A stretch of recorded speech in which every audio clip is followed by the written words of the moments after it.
14. Septembre 1852. Charleston, Caroline du Sud. Les morts lentes et agonisantes de la famille Caldwell, une terreur qui s'insinua dans leur grande demeure, comme une peste silencieuse, marqueraient à jamais la sombre mémoire de la ville. Sarah, tel était le nom de la femme qui, armée d'une dose d'arsenic soigneusement mesurée et d'une fureur froide et résolue, changea à jamais le destin de la plantation Caldwell. Une femme de 35 ans, chef cuisinière, ses mains habituées à pétrir la pâte et à assaisonner les ragoûts, avait pendant des années évolué dans la cuisine des Caldwell, comme si elle était née pour servir. Mais cette nuit-là, Sarah ne se contenta pas de préparer le dîner. Elle ne se contenta pas de suivre des ordres. Elle ne céda pas à la volonté de ses maîtres. Tratua. Avec une précision tranquille, elle tissa la mort dans le tissu même de leur repas du soir, un poison si subtil, si insidieux, qu'il imitait une maladie naturelle. Ceci est la véritable histoire de Sarah, une esclave qui décida que le souper de la famille Caldwell ne serait pas une nuit de festin, mais de justice. Avant de continuer, laissez votre marque dans les commentaires. D'où nous regardez-vous? Au final, les témoins maintiennent l'histoire en vie, plus que les archives ne le pourraient jamais. La propriété des Caldwell était un monument tentaculaire au coton et à la cruauté. Sa grande maison perchée à la périphérie de Charleston, entourée de champs qui s'étiraient comme des chevalets de torture verts sous un soleil implacable. Maître Caldwell, un homme dont le sourire n'atteignait jamais ses yeux, régnait avec un fouet et un livre de comptes. Son épouse, Eleanor, une femme dont les mains délicates dissimulaient une volonté plus dure que le fer forgé.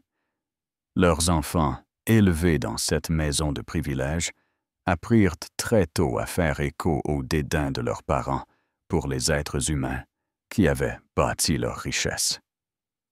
Sarah les connaissait tous, intimement, du goût de leur vin préféré au moment précis où leur colère éclatait.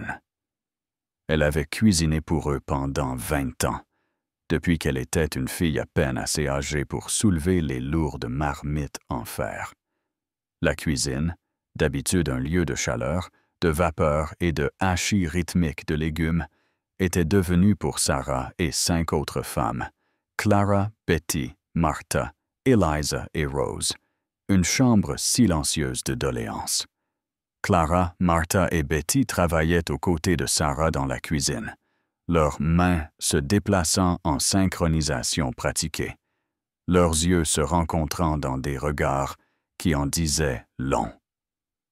Eliza et Rose étaient des femmes de chambre, se déplaçant dans les espaces privés des Caldwell, entendant les ordres chuchotés, assistant aux cruautés occasionnelles. Elles étaient des ombres, inaperçues. Pourtant, elles voyaient tout. L'idée ne s'était pas déclenchée en un seul instant, mais avait grandi comme une mauvaise herbe persistante à travers des années de souffrance. Elle commença par les petites choses, un enfant vendu sans avertissement, une fessée pour une boisson renversée, la faim rongeante constante même dans une maison débordant de nourriture. Puis vinrent les tragédies plus grandes, le mari de Clara vendu en Géorgie, la laissant avec un nourrisson qu'elle craignait de voir bientôt suivre. La fille de Martha, une jeune fille de 14 ans, emmenée dans le lit du maître. L'érosion silencieuse et quotidienne de leur dignité, de leur famille, de leurs âmes mêmes. La cuisine, avec sa chaleur et ses outils familiers, était aussi un creuset où leur rage mijotait. Un soir de juillet étouffant, après que les Caldwell se furent retirés, laissant derrière eux une montagne de vaisselle sale et un silence épais de leur absence, Sarah se tint devant un poêle en train de refroidir. Elle prit une lourde cuillère en bois, son manche lisse par des années d'utilisation, et remua lentement les restes d'un ragoût. « Ça ne peut plus durer », murmura-t-elle, les mots à peine audibles au-dessus du chant des grillons à l'extérieur. Clara, triant les draps près de la porte arrière, se figea. Betty, frottant une casserole, marqua une pause. Lentement, les 6 femmes se rassemblèrent, leurs visages illuminés par la lampe à huile vacillante, leurs yeux reflétant une compréhension partagée et désespérée.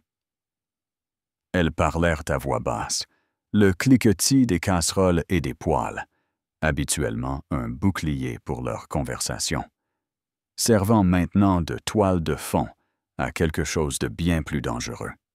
« Et si, » commença Martha, sa voix tremblante mais ferme, « et si elle disparaissait? » L'audace de la pensée planait dans l'air, lourde et enivrante. Eliza, habituellement timide, se surprit à ajouter « comme une fièvre, qui les emporte tous. » Rose, la plus jeune, une fille de 18 ans, écoutait avec de grands yeux effrayés, mais une lueur de détermination y brûlait. Le plan ne naquit pas d'une impulsion irréfléchie, mais d'une observation méticuleuse. Elles avaient observé les Caldwell, appris leurs habitudes, leurs faiblesses. Elles connaissaient leurs remèdes, leurs médecins, leurs superstitions. L'arsenic, raisonnèrent-elles, était la réponse. On pouvait le trouver dans le bureau du maître, utilisé pour éliminer les nuisibles, facilement confondu avec une poudre médicinale s'il était administré lentement. Il imitait les affections courantes de l'époque. Crampes d'estomac, vomissements, faiblesse, fièvre. Un poison lent et agonisant, miroir de la mort lente et agonisante de leurs propres espoirs. Leurs réunions devinrent des rituels clandestins, tenus aux heures les plus profondes de la nuit, parfois dans la cuisine, parfois dans le coin ombragé de la grange, une fois même dans la terre humide de la cave à légumes. Chaque femme avait un rôle. Sarah, la chef, la main ferme, superviserait la préparation. Clara, vive d'esprit et intrépide, se procurerait le poison dans l'armoire verrouillée de Maître Caldwell, utilisant une clé double qu'elle avait minutieusement fabriquée à partir d'une empreinte de cire. Betty et Martha s'assureraient que les repas des Caldwell étaient la cible, veillant à ce qu'aucune autre personne asservie ne consomme accidentellement la nourriture mortelle. Eliza et Rose, avec leur accès à l'intérieur de la maison, aideraient à détourner les soupçons, à répandre des rumeurs d'une nouvelle maladie d'été, virulente dans l'air, et à rapporter l'état de santé déclinant des Caldwell.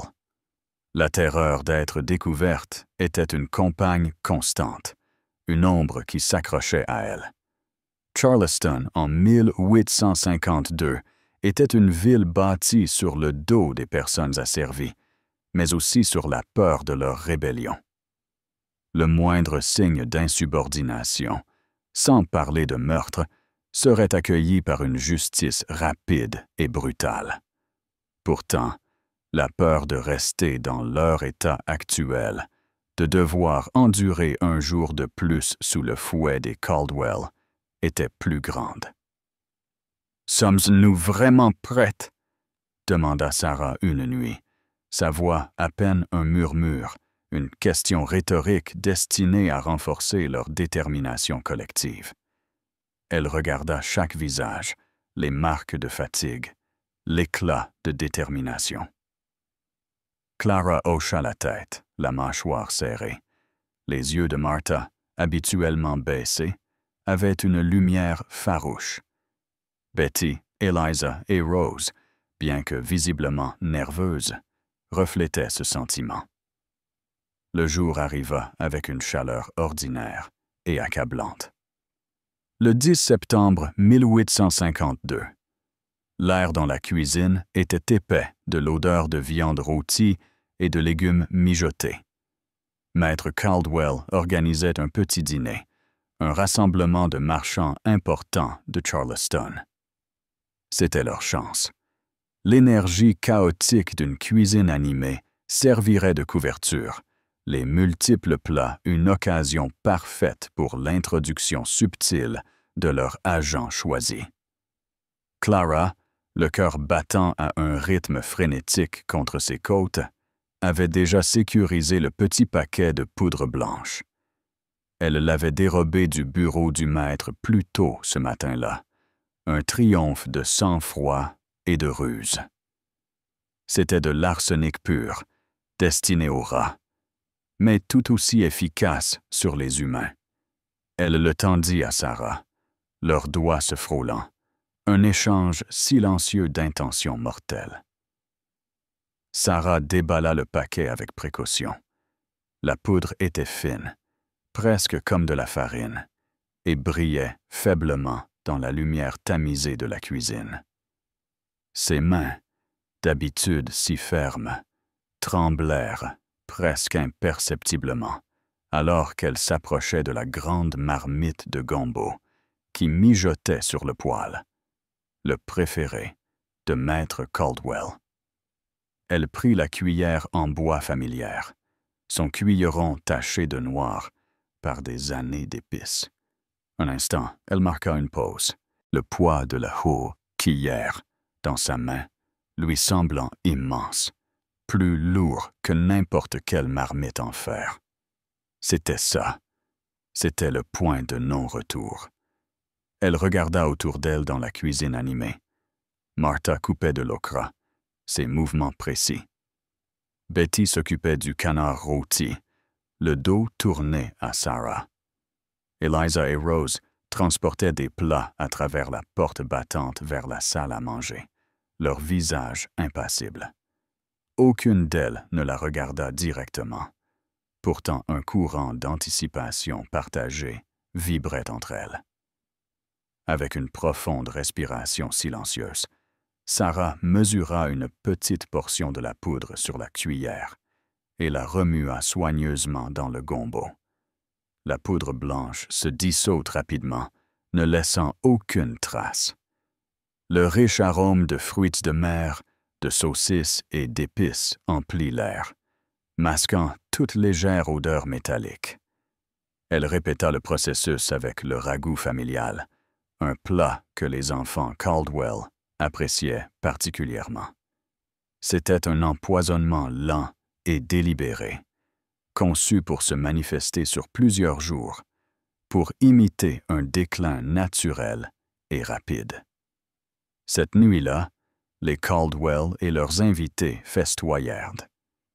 Sarah observa depuis l'embrasure de la porte de la cuisine, tandis que les assiettes étaient débarrassées, que le maître prenait une deuxième portion de gombo, qu'Eleanor louait les saveurs exquises.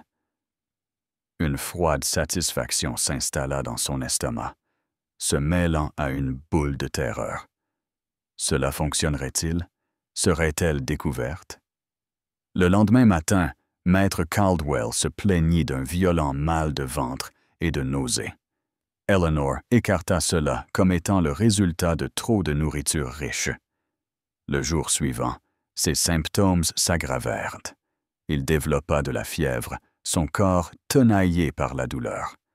Puis, les enfants commencèrent à montrer des signes similaires. Un médecin fut appelé, un homme affairé et corpulent, qui offrit divers toniques et diagnostiqua une fièvre bilieuse, une affection courante dans le climat humide du Sud. Eliza et Rose se déplaçaient dans la maison avec un air de préoccupation étudiée, offrant des compresses froides, allant chercher des médicaments, tout en échangeant des regards complices avec Sarah lorsqu'elle passait par la cuisine. Les femmes écoutaient, sans ciller, les gémissements des Caldwell résonnaient dans la maison, leurs solides appétits disparaissant, remplacés par des vomissements et des diarrhées constants. Il se consumait, lentement, agonisamment. Une semaine après le dîner, Maître Caldwell mourut. Son visage était émacié, sa peau moite et jaunie. Le médecin, déconcerté par le déclin soudain, l'attribua à une souche de fièvre particulièrement virulente. Quelques jours plus tard, son fils aîné suivit, puis son épouse, Eleanor. Les deux enfants restants s'attardèrent une semaine de plus, leurs cris s'estompant en faibles gémissements, avant de succomber, eux aussi. La maison, autrefois remplie des voix fortes et des rires des Caldwell, devint une tombe de silence.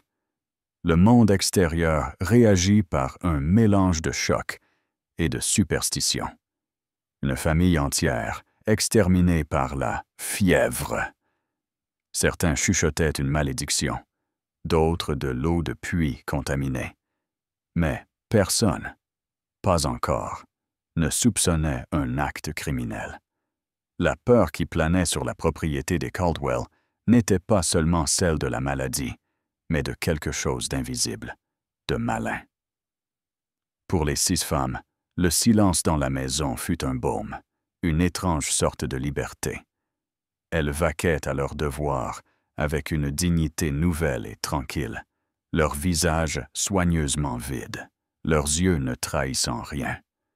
À l'intérieur, cependant, une tempête d'émotions faisait rage. Soulagement, chagrin pour les enfants qui étaient des victimes innocentes, et un sentiment d'accomplissement profond et glaçant. Auriez-vous fait la même chose à sa place? Les autorités locales, poussées par des parents éloignés et un sentiment croissant de malaise, lancèrent finalement une enquête plus approfondie. Le nombre même de décès, leur succession rapide, défiait toute explication facile. Le docteur Maxwell, un médecin plus jeune et plus astucieux, suggéra un rapport toxicologique, une procédure relativement nouvelle. Ce fut le moment d'un péril extrême. Les femmes savaient que leur temps était limité. Elles avaient méticuleusement nettoyé la cuisine, frotté chaque marmite, chaque poêle, chaque cuillère, mais le poison était dans les corps, une vérité indéniable attendant d'être découverte. Lorsque le shérif et ses adjoints arrivèrent, leur attitude était sombre. Ils interrogèrent chaque personne asservie sur la propriété, séparant les familles, menaçant de coups de fouet. Sarah, Clara, Martha, Betty, Eliza et Rose restèrent fermes. Elles maintinrent leur innocence, leurs histoires parfaitement alignées, leurs expressions inébranlables. Elles parlèrent de la mauvaise santé des Caldwell, de leur indulgence occasionnelle pour d'étranges remèdes, de la prévalence générale de la maladie en été. Elles formaient un front uni, un mur de silence, que les autorités ne purent pénétrer. Les autorités, malgré leurs méthodes les plus agressives, ne purent laisser les briser. Il n'y avait aucun témoin parmi la communauté asservie prêt à les trahir. Il ne restait aucune preuve physique dans la cuisine. Le poison avait été administré si subtilement, au fil du temps, que sa source précise ne put être identifiée. Les enquêteurs furent laissés avec une vérité terrifiante. Un empoisonnement de masse, exécuté avec une précision glaçante, par des mains inconnues. Ils soupçonnaient les femmes asservies, bien sûr. Mais sans preuve, sans aveu, ils ne purent que se déchaîner au hasard, punissant le collectif dans un acte de pouvoir frustré. Les registres officiels de Charleston, Caroline du Sud, concernant les décès de la famille Caldwell, furent finalement scellés ou réécrits. Ils parlaient d'une fièvre virulente, d'un événement naturel tragique, un mystère qui défiait toute explication. Les noms de Sarah, Clara, Martha, Betty, Eliza et Rose ne furent jamais explicitement liés au décès dans aucun document public. Leur acte de justice, né du désespoir et du courage, fut effectivement effacé du récit public. Mais l'histoire ne s'écrit pas seulement sur papier. Elle vit dans les murmures, dans les récits chuchotés, transmis de génération en génération. Parmi les communautés asservies, et plus tard parmi leurs descendants, l'histoire des 6 femmes de la cuisine des Caldwell devint une légende. Elle fut racontée autour des feux de camp, à voix basse derrière des portes closes, un récit de vengeance juste qui donna espoir et une fierté féroce à ceux qui l'entendirent. Les Caldwell étaient morts, non par la volonté de Dieu, mais par la volonté des femmes qu'ils avaient opprimées. Les outils même de leur servitude, la cuisine, la nourriture, l'humble cuillère, étaient devenus des instruments de leur jugement. La propriété des Caldwell tomba finalement en ruine, ses champs envahis par la végétation, sa grande maison se décomposant lentement, un monument à une vérité supprimée. La terre se souvenait, même si les registres tentaient d'oublier. L'histoire de Sarah et des 5 autres femmes était un rappel frappant que même dans les recoins les plus sombres de la servitude, l'esprit humain pouvait trouver un moyen de riposter, de demander justice, même si cette justice était cachée, murmurée et devenait une légende. Si vous regardez toujours, écrivez le mot « justice » ci-dessous. La propriété des Caldwell était un monument tentaculaire au coton et à la cruauté. Sa grande maison perchée à la périphérie de Charleston, entourée de champs qui s'étiraient comme des chevalets de torture verts sous un soleil implacable. Maître Caldwell, un homme dont le sourire n'atteignait jamais ses yeux, régnait avec un fouet et un livre de comptes. Son épouse, Eleanor, une femme dont les mains délicates dissimulaient une volonté plus dure que le fer forgé. Leurs enfants, élevés dans cette maison de privilèges, apprirent très tôt à faire écho au dédain de leurs parents pour les êtres humains qui avaient bâti leur richesse. Sarah les connaissait tous, intimement, du goût de leur vin préféré au moment précis où leur colère éclatait. Elle avait cuisiné pour eux pendant 20 ans, depuis qu'elle était une fille à peine assez âgée pour soulever les lourdes marmites en fer. La cuisine, d'habitude un lieu de chaleur, de vapeur et de hachis rythmique de légumes, était devenue pour Sarah et 5 autres femmes, Clara, Betty, Martha, Eliza et Rose, une chambre silencieuse de doléances. Clara, Martha et Betty travaillaient aux côtés de Sarah dans la cuisine, leurs mains se déplaçant en synchronisation pratiquée, leurs yeux se rencontrant dans des regards qui en disaient long. Eliza et Rose étaient des femmes de chambre, se déplaçant dans les espaces privés des Caldwell, entendant les ordres chuchotés, assistant aux cruautés occasionnelles. Elles étaient des ombres, inaperçues. Pourtant, elles voyaient tout. L'idée ne s'était pas déclenchée en un seul instant, mais avait grandi comme une mauvaise herbe persistante à travers des années de souffrance. Elle commença par les petites choses, un enfant vendu sans avertissement, une fessée pour une boisson renversée, la faim rongeante constante même dans une maison débordant de nourriture. Puis vinrent les tragédies plus grandes, le mari de Clara vendu en Géorgie, la laissant avec un nourrisson qu'elle craignait de voir bientôt suivre. La fille de Martha, une jeune fille de 14 ans, emmenée dans le lit du maître. L'érosion silencieuse et quotidienne de leur dignité, de leur famille, de leurs âmes mêmes. La cuisine, avec sa chaleur et ses outils familiers, était aussi un creuset où leur rage mijotait. Un soir de juillet étouffant, après que les Caldwell se furent retirés, laissant derrière eux une montagne de vaisselle sale et un silence épais de leur absence, Sarah se tint devant un poêle en train de refroidir. Elle prit une lourde cuillère en bois, son manche lisse par des années d'utilisation, et remua lentement les restes d'un ragoût. « Ça ne peut plus durer », murmura-t-elle, les mots à peine audibles au-dessus du chant des grillons à l'extérieur.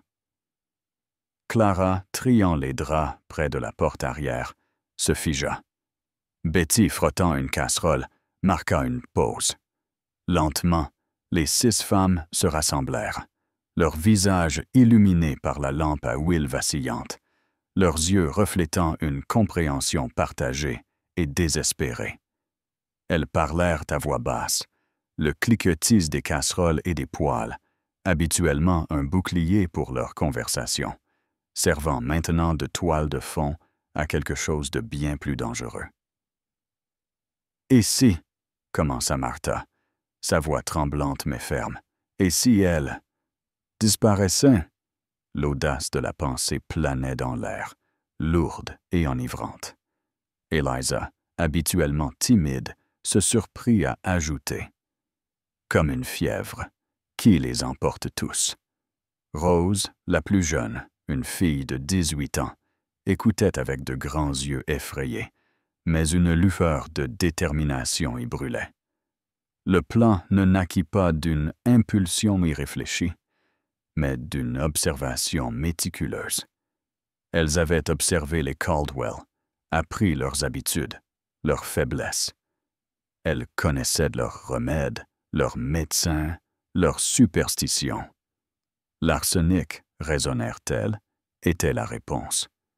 On pouvait le trouver dans le bureau du maître, utilisé pour éliminer les nuisibles, facilement confondu avec une poudre médicinale s'il ait été administré lentement. Il imitait les affections courantes de l'époque. Crampes d'estomac, vomissements, faiblesse, fièvre. Un poison lent et agonisant. Miroir de la mort lente et agonisante de leurs propres espoirs. Leurs réunions devinrent des rituels clandestins, tenus aux heures les plus profondes de la nuit, parfois dans la cuisine, parfois dans le coin ombragé de la grange, une fois même dans la terre humide de la cave à légumes. Chaque femme avait un rôle. Sarah, la chef, la main ferme, superviserait la préparation. Clara, vive d'esprit et intrépide, se procurerait le poison dans l'armoire verrouillée de Maître Caldwell, utilisant une clé double qu'elle avait minutieusement fabriquée à partir d'une empreinte de cire.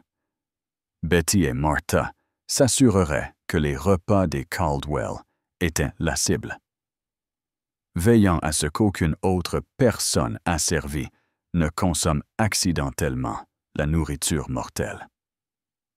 Eliza et Rose, avec leur accès à l'intérieur de la maison, aideraient à détourner les soupçons, à répandre des rumeurs d'une nouvelle maladie d'été virulente dans l'air et à rapporter l'état de santé déclinant des Caldwell. La terreur d'être découverte était une compagne constante, une ombre qui s'accrochait à elle. Charleston, en 1852, était une ville bâtie sur le dos des personnes asservies, mais aussi sur la peur de leur rébellion. Le moindre signe d'insubordination, sans parler de meurtre, serait accueilli par une justice rapide et brutale. Pourtant, la peur de rester dans leur état actuel, de devoir endurer un jour de plus sous le fouet des Caldwell, était plus grande. « Sommes-nous vraiment prêtes ?» demanda Sarah une nuit, sa voix à peine un murmure, une question rhétorique destinée à renforcer leur détermination collective. Elle regarda chaque visage, les marques de fatigue, l'éclat de détermination. Clara hocha la tête, la mâchoire serrée. Les yeux de Martha, habituellement baissés, avaient une lumière farouche. Betty, Eliza et Rose, bien que visiblement nerveuses, reflétaient ce sentiment.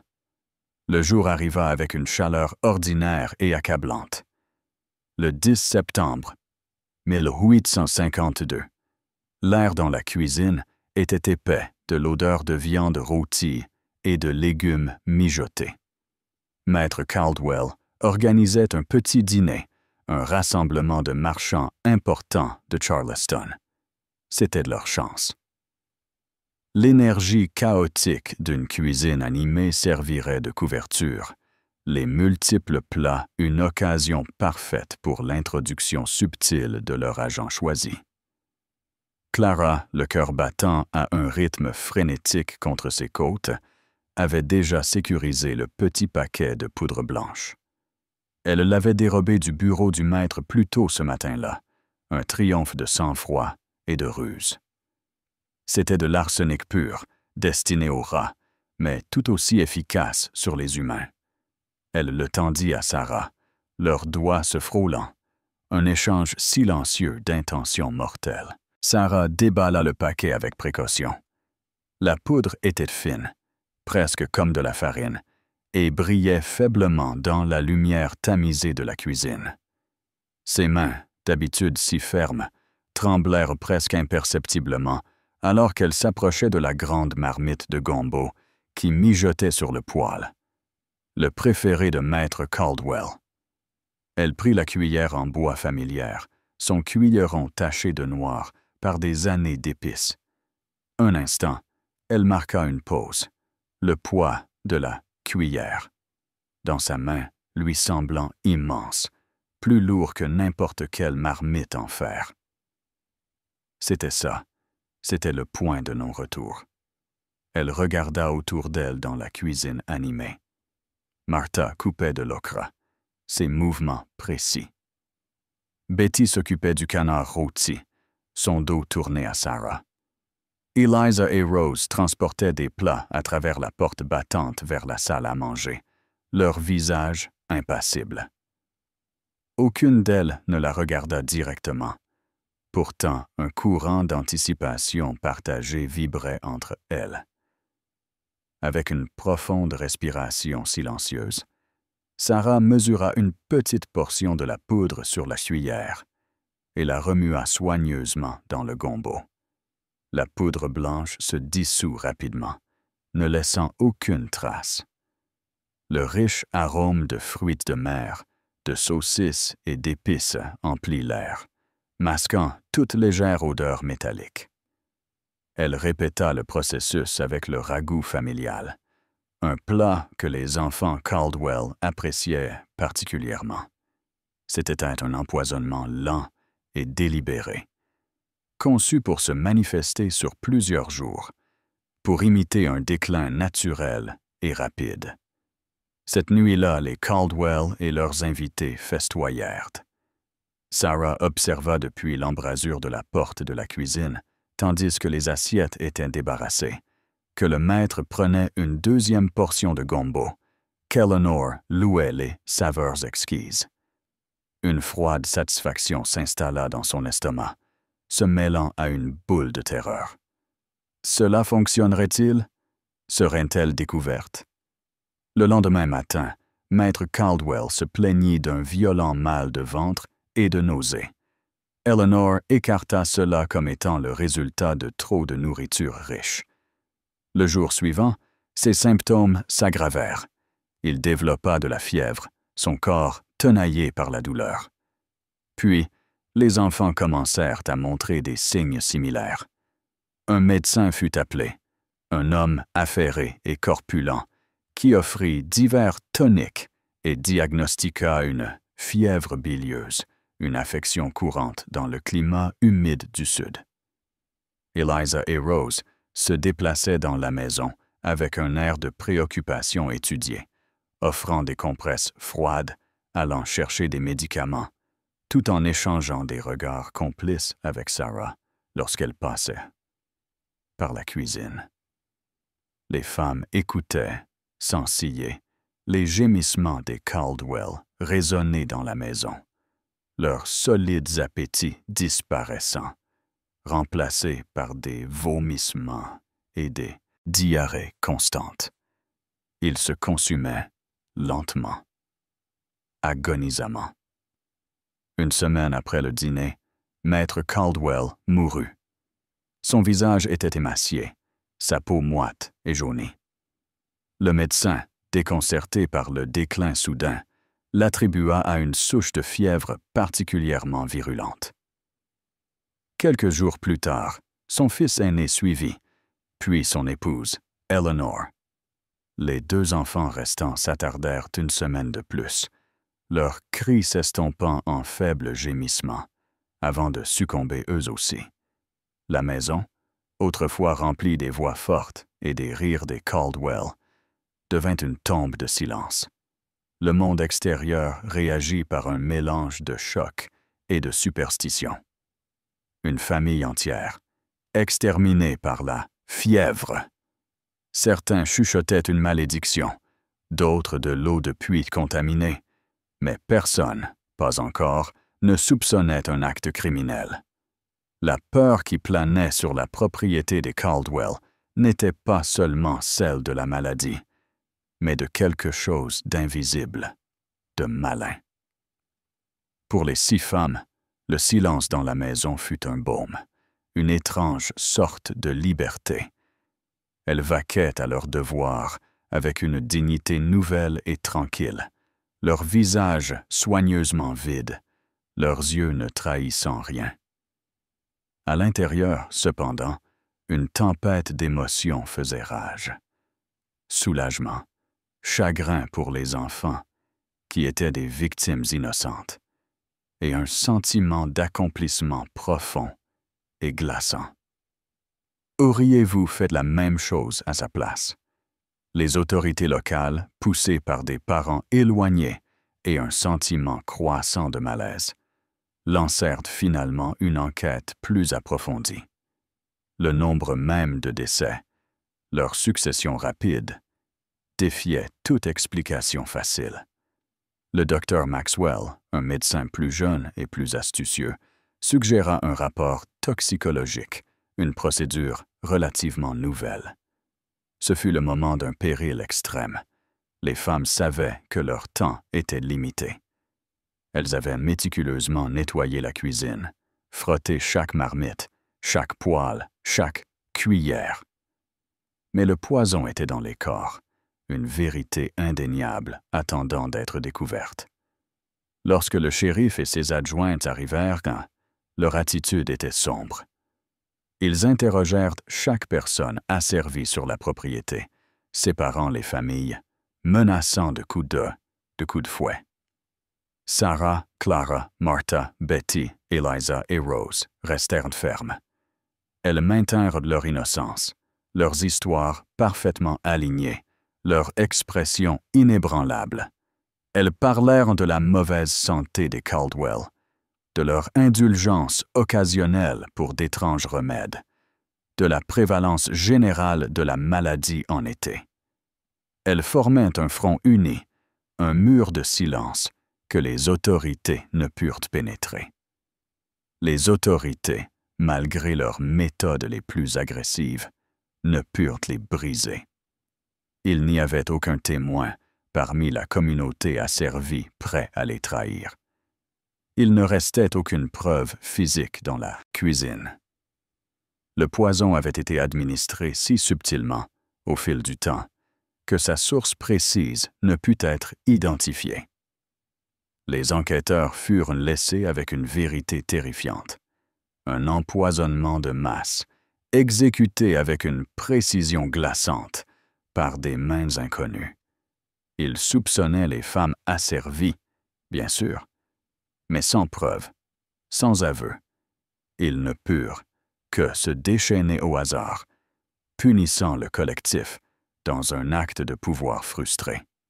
Les registres officiels de Charleston, Caroline du Sud, concernant les décès de la famille Caldwell, furent finalement scellés ou réécrits.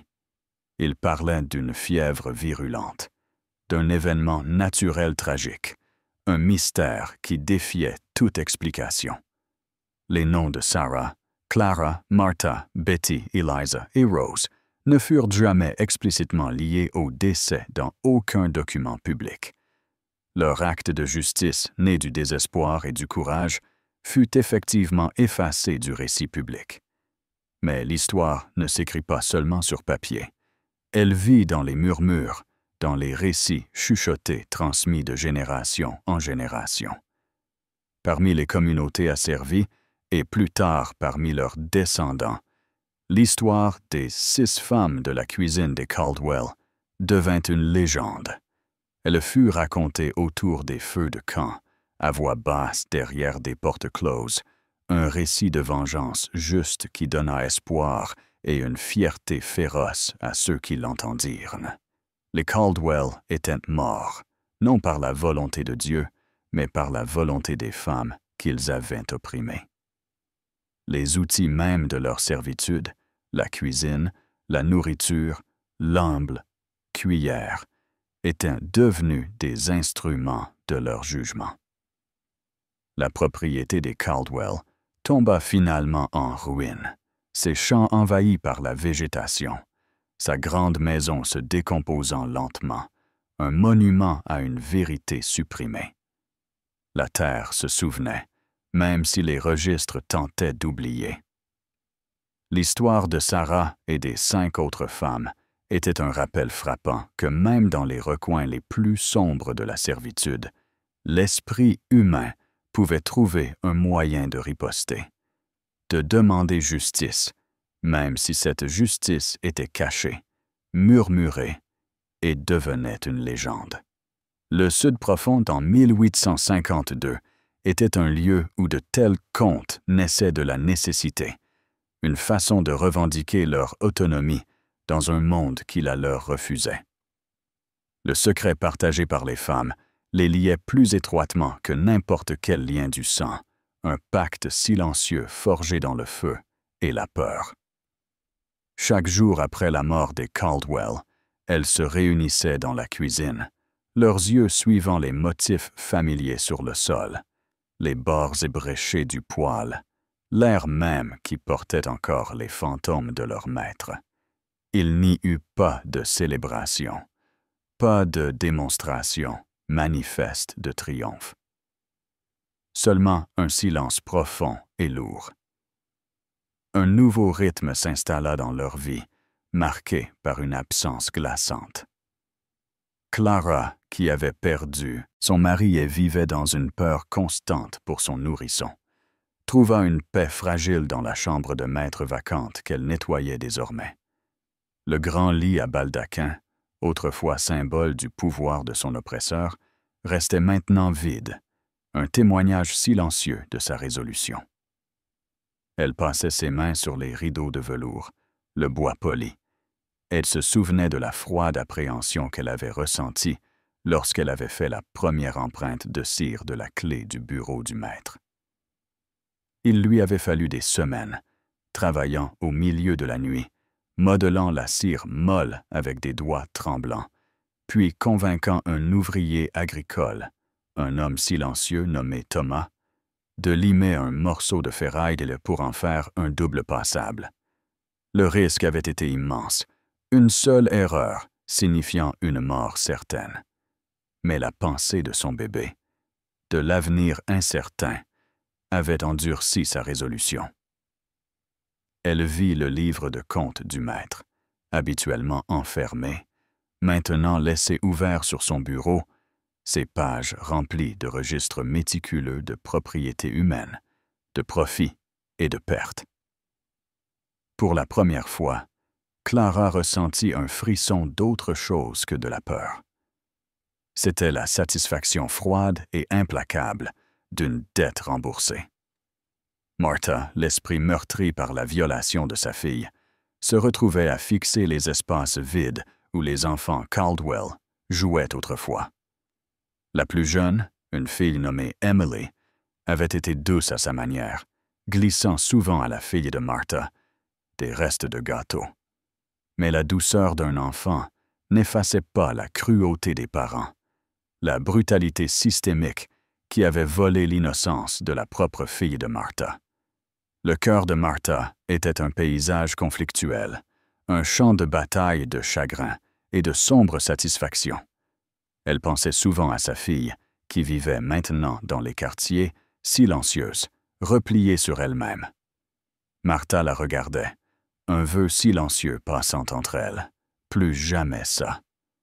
La cuisine, avec ses échos de planification et d'exécution, devint un sanctuaire silencieux pour Martha, un endroit où elle pouvait enfin respirer sans le poids suffocant de la peur pour l'avenir de son enfant. Petit, dont le dos portait les cicatrices permanentes du fouet de Maître Caldwell, se déplaçait avec une légèreté nouvelle, presque imperceptible. La menace constante de violence physique s'était levée comme un nuage d'orage. Ses mains, cailleuses et fortes de tant d'années de labeur, se déplaçaient avec une lenteur délibérée alors qu'elle pétrissait la pâte, un processus qui, autrefois, s'apparentait à une servitude sans fin. Maintenant, chaque mouvement lui appartenait. Elle pensa aux nombreuses fois où on lui avait refusé un repas complet, même en préparant des banquets. La faim rongeante, la faiblesse, la façon dont son corps avait l'impression de la trahir constamment. Maintenant, elle mangeait à sa faim, tranquillement, délibérément. Le simple fait de manger sans crainte de représailles, de goûter la nourriture qu'elle préparait, était un acte de défi profond. Eliza et Rose, les plus jeunes, furent les plus secouées en apparence par l'ampleur de leurs actions. La vue des Caldwell, autrefois si imposants, maintenant allongés dans leur cercueil, avait été une vision saisissante et terrifiante. Rose, qui n'était femme de chambre que depuis 2 ans, se réveillait en sueur froide, les visages des Caldwell morts hantant ses rêves. Eliza, un peu plus âgée et plus pragmatique, trouva du réconfort dans le secret partagé, la camaraderie silencieuse avec les autres femmes. Elles se promenaient souvent ensemble le soir, juste à l'extérieur des quartiers, sous le vaste ciel indifférent, leurs mains jointes, une reconnaissance silencieuse de leurs liens. Les jeunes, qui n'avaient fait que porter des plats et murmurer des mots de fausse préoccupation, avaient joué leur rôle sans faille, leur innocence étant un bouclier. Que deviendrait leur vie maintenant, avec un secret aussi lourd? Quelle femme deviendrait-elle? Le nouvel intendant, un cousin éloigné des Caldwell, arriva des semaines plus tard. C'était un homme nommé Silas Thorne, un opportuniste au visage sombre qui ne voyait que profit dans la plantation désormais sans maître. Il apporta avec lui un sens renouvelé de vigilance, une suspicion qui couvait juste sous son extérieur poli. Les décès l'avaient rendu méfiant, et il observait la communauté asservie avec des yeux de faucon. Il fit venir son propre cuisinier, un homme costaud nommé Jeb, et pendant un certain temps, Sarah et ses femmes furent reléguées aux tâches subalternes, leur contrôle sur la cuisine étant usurpé. Mais Thorne, lui aussi, fut une figure transitoire dans le grand schéma des choses. Il trouva la propriété des Caldwell être un calice empoisonné, sa main-d'œuvre agitée, ses champs moins productifs que prévu, son histoire entachée par une mort inexpliquée. La plantation, autrefois un joyau, était devenue un fardeau. L'histoire, quant à elle, commença à s'immiscer dans le tissu de la communauté asservie locale. Non pas par un récit direct, mais par des indices, par la façon dont les regards se croisaient, par les silences complices. Lorsqu'un jeune garçon demandait à sa grand-mère pourquoi la maison des Caldwell était vide et en ruine, elle disait simplement « Parfois, enfant, la terre elle-même se lasse de l'injustice, et parfois, les mains qui servent la nourriture, elles servent aussi autre chose. » La légende grandit, non comme un conte rendu détaillé, mais comme un sentiment, un puissant courant souterrain d'espoir et de rétribution. C'était l'histoire d'une force tranquille, de femmes qui, malgré leur servitude, trouvèrent un moyen de reconquérir leur pouvoir. Des années plus tard, après que la guerre civile eut déchiré le Sud, démantelant les anciennes structures et libérant des millions de personnes, la propriété des Caldwell fut complètement abandonnée. La grande maison devint un squelette, ses fenêtres brisées, ses jardins étouffés par les mauvaises herbes. Les gens l'évitaient, murmurant des histoires de fantômes et de malédictions. La population blanche locale, s'accrochant toujours à leurs récits de esclaves fidèles et de fièvre naturelle, choisit d'oublier les détails, d'effacer la vérité inconfortable. Mais les personnes autrefois asservies, celles qui avaient vécu près de la plantation Caldwell, se souvenaient. Elles transmirent de l'histoire, non comme de l'histoire, mais comme du folklore, comme un conte édifiant pour les oppresseurs et inspirant pour les opprimés. Sarah, Clara, Martha, Betty, Eliza et Rose, leurs destins individuels après l'émancipation, sont perdus pour les registres officiels. Peut-être se sont-elles dispersées, cherchant de nouvelles vies, de nouvelles libertés. Peut-être sont-elles restées, bâtissant des communautés sur les ruines de l'ancien monde. Mais leur acte collectif, leur conspiration tranquille et audacieuse, laissa une marque indélébile. C'était un témoignage du fait que même dans les conditions les plus déshumanisantes, l'esprit humain ne pouvait être entièrement éteint. Il pouvait couver, il pouvait comploter, et il pouvait, avec une dose soigneusement mesurée et une main silencieuse et ferme, rendre sa propre forme de justice.